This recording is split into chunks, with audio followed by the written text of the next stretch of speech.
a strong objection opposition.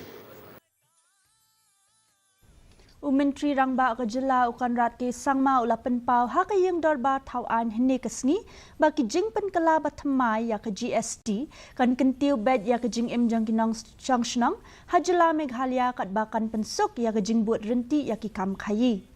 Haba penmi ya ke Jingkren su moto ulaong bakarai jong ke GST Council ke basan pon rio kabalapan ya da ke Menteri Pelatingka jong ke Sarkar Pedang ke Nirmala Sitharaman kum kesian jam bakong san ha karukam siu khajna jong kari India. Menteri Rangba ulapan syai baka council kala pendu no eka khajna ka bakhat ar na kashispa bat ar phupra na kashispa da ka bujili no da ki artali ki dor san na kashispa bat khat pra na kashispa ringkat bat ka khajna ka basau phau na kashispa na ka Bynta ki mar barem dor. Ulaong bakani karukam penbet thamai kan pentrei kam kan trekam haka arpu ar tarik unai luar jong snam ar hajar ar pusan.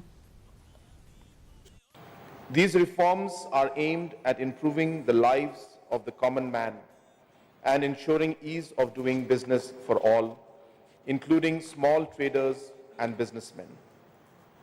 This rationalization has abolished the 12% and 28% tax slabs and introduced a two-tier tax structure with rates of 5% and 18%, along with a new 40% slab for sin and luxury goods.